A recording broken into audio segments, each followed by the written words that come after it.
madidesisyonan yung issue ng kidnapping kasi kinakailangan niya ng ebidensya at magkakaroon ng full-blown hearing. Okay? At bukod pa po dyan, ang inaantay pa ng hukuman ay yung, well, bukod po dyan, nagkaroon ng desisyon na pinagbigyan ng mas mahabang panahon yung prosecution para ilabas sa mga pangalan ng testigo. At nauna ko nang sinabi, unfair yan na binigyan sila ng mas mahabang panahon samantalang nasa Pilipinas ngayon ang investigador ng ICC, pinipilit ang mga ilang kapulisan na magtestigo.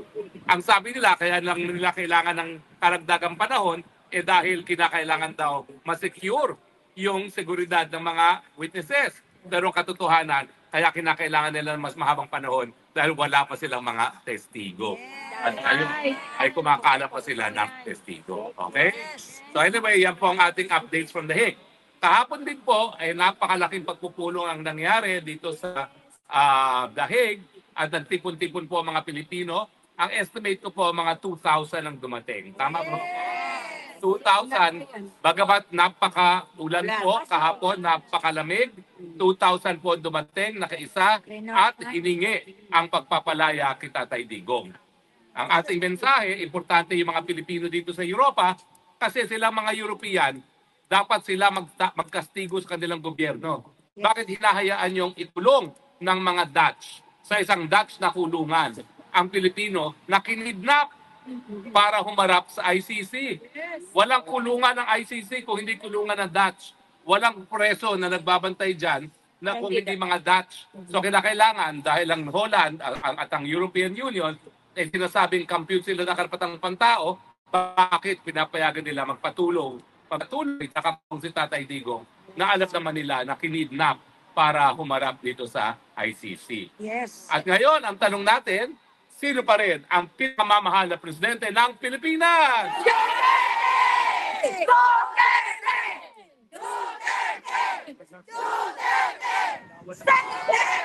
At ano po? Ano po ang sigaw ng bayan?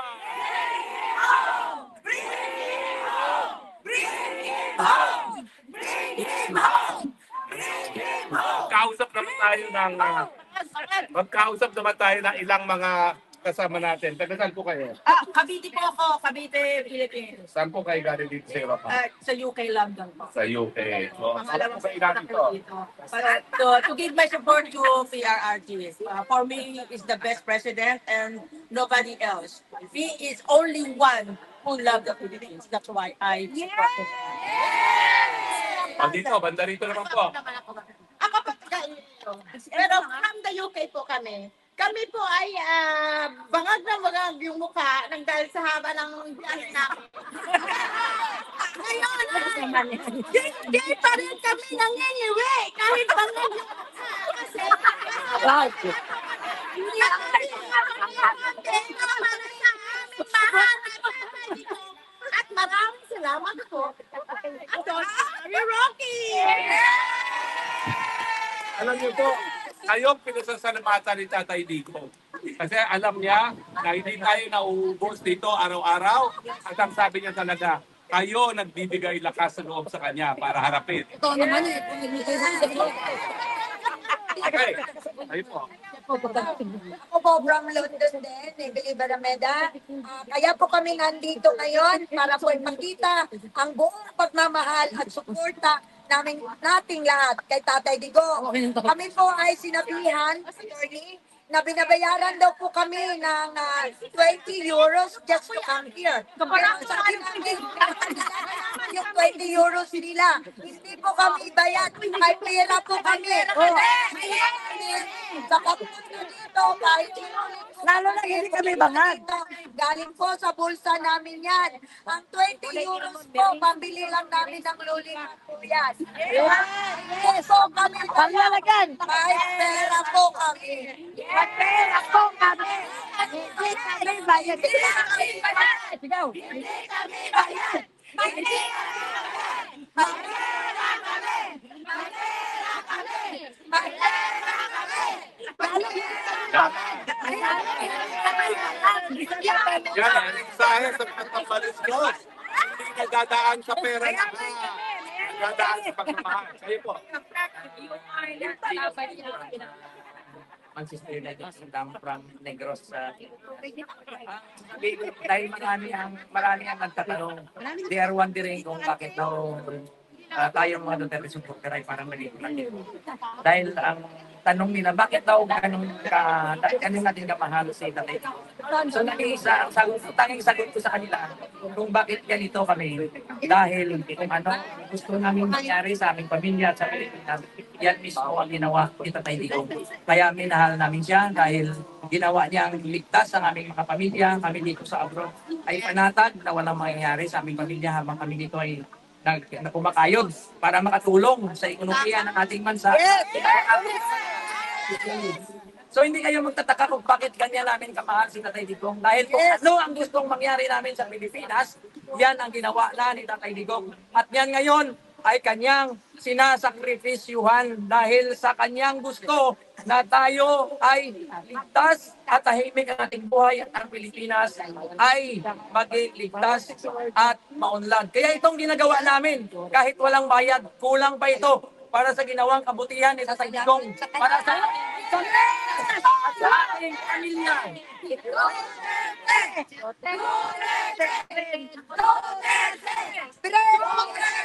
Panik naman dito. Panik. Ano pa pangalan niya? Good morning, everyone. Sorry. Konting kahit katahimikan. Good afternoon. We are from UK and actually this is our fourth time to come here. Because we would like to give the support to Duterte because we believe that he is the sincerest, the truest, the best president we ever have in the Philippines. So I said to Duterte, release him. You don't have the right to detain him in your prison. Yes. He loves the Filipino people in the Philippines. Thank you. Salamat. Gusto magkasalita.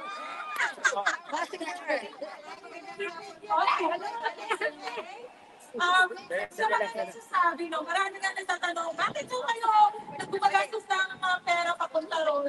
So na po, alam mo, miss namin ang isang Duterte kind of leadership. We want that kind of leadership. We want that kind of governance within the Philippines.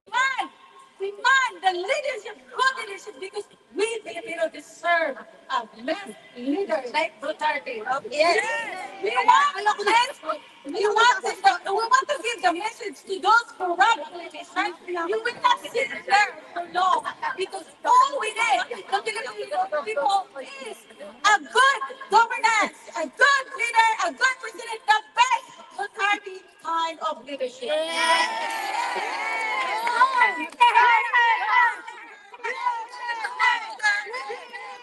Ito po ay galing sa mga kababayan natin na talaga namang komportable na ang buhay sa iba't ibang parte ng Europe. Pero mahal na mahal pa rin nila ang Duterte. Ang sinasabi ko pa lagi sa kanila, silang mga nanirahan dito sa Europe na nakakatikim ng universal healthcare, libreng gamot at libreng gamot, universal education, sila talaga ang susi para sa pagbabago dahil sila magsasabi sa inyo dyan sa Pilipinas na ang gobyerno dapat naninilbihan, hindi dapat ginagawa negosyo. Gaya na nangyayari sa Marcos Jr. administration. Okay? So, dahil alam ko meron kayong gustong mapanood dito sa Duterte Street, halina kayo lahat ang tug natin at panahon na.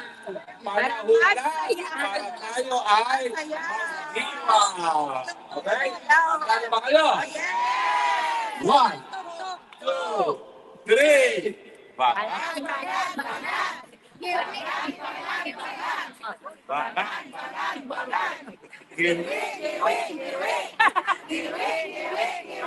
Marcos!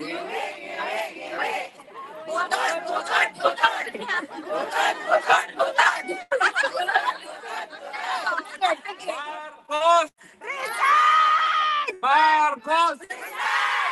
Marcos! Sigaw ng taong bayan! Marcos resign! Marcos resign! Marcos resign! Marcos resign! Panawagan sa mga Europeans, Release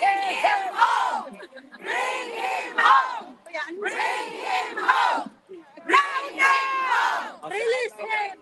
Yes. At siyempre, sino ang pinakamamahal na presidente?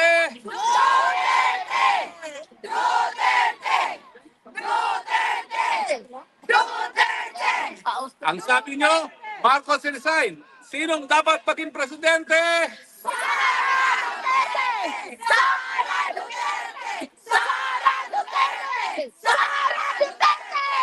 Galing po dito sa Scheveningen, kung ano man pronunciation na litig na pangalan na yun. Hindi ko nakuha ako paano talaga ang pronunciation. Scheveningen or something.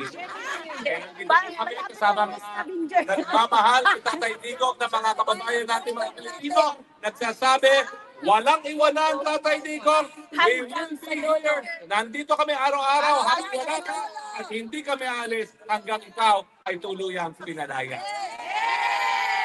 Tatay Digong, we love you. And ang mensahe po lahat, isigaw natin ng malibok niya, Tatay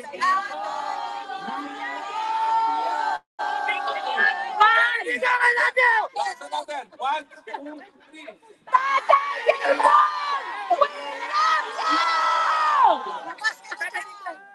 Oh, yun. Tatay Digong, labas ka na dyan. 1, 2, 3.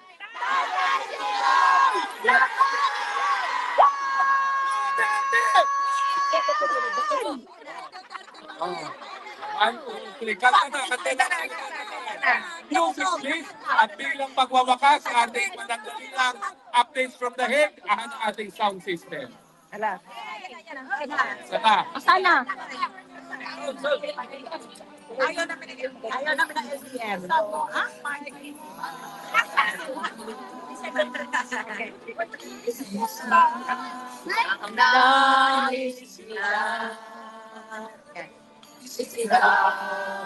Ang nadarama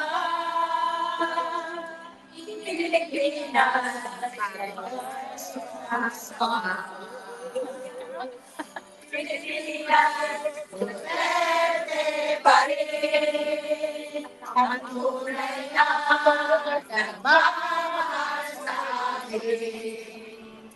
Laban niya ay laban natin. Pilipinas, Duterte pa rin.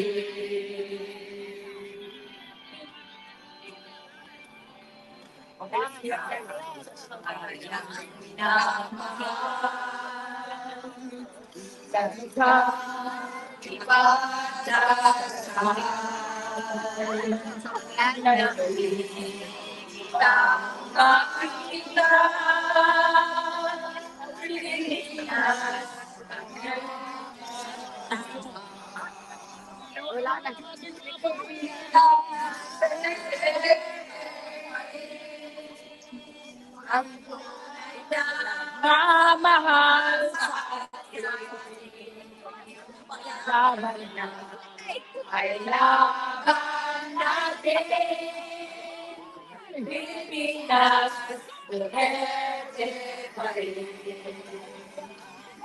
Pilipinas, Duterte pa rin. Ang tunay na nagmamahal sa atin. Laban niya ay laban natin. Pilipinas, Duterte pa rin. Duterte pa rin.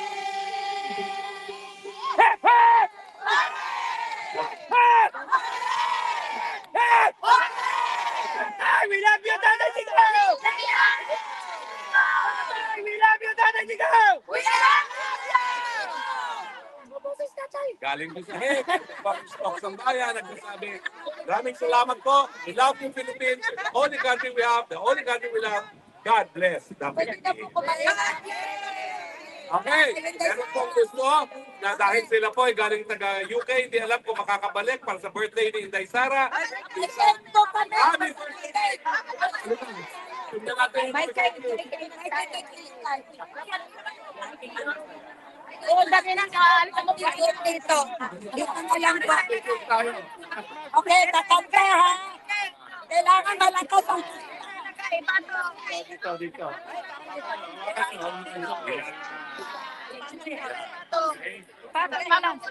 takpan mo lang ang isip. Kailangan malakas. Okay? Dahil sa susunod na linggo po, sa 31, ay birthday ni Bibi Sara. Kantahan natin si Bibi Sara. Bibi Sara, alam ko nanonood ka.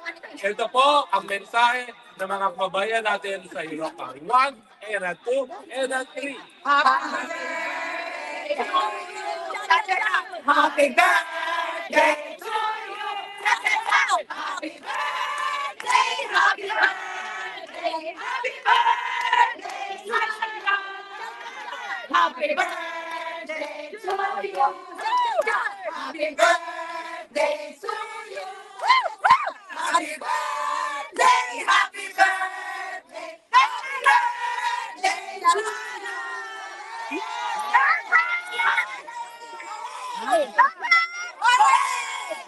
Sunda.